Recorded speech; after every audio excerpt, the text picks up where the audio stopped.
स्त्रीशूद्रास्त्वत्कथादिश्रवणविरहिता आसतां ते दयार्हाः त्वत्पादासन्नयातान् द्विजकुलजनुषो हन्दशोचाम्यशान्तान् वृत्त्यर्थं ते यजन्तो बहुकथितमपि त्वाम् अनाकर्णयन्तो दृप्ता विद्याभिजात्यै किमु न विदधते तादृशं मा कृथा माम्. உமது சரிதங்களை கேளாமலும் பஜனை செய்யாமலும் இருக்கும் ஸ்திரீகளும் சூத்திரர்களும் ஒரு பக்கம் இருக்கட்டும். பாவம், அவர்கள் இறங்கத்தக்கவர்கள். அவர்களை பற்றி நான் கவலை கொள்ளவில்லை.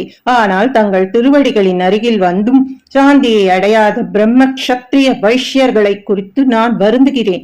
அவர்கள் உபஜீவனத்திற்காக பிறர்க்கு பூஜைகளை செய்விக்கிறார்கள். உமது திவ்ய சரிதங்கள் பலராலும் பலவிதமாக உபதேசிக்கப்படுகின்றன. ஆனால் அவர்கள் அவற்றை காதால் கேட்பதில்லை. அவர்கள் கல்வியாலும் உயிர் குல பிறப்பாலும் கர்வமடைந்து என்ன வெல்லாமோ செய்கிறார்கள். என்னை அப்படிப்பட்ட நீச மனிதர்களுள் ஒருவனாக செய்து விடாதீர்.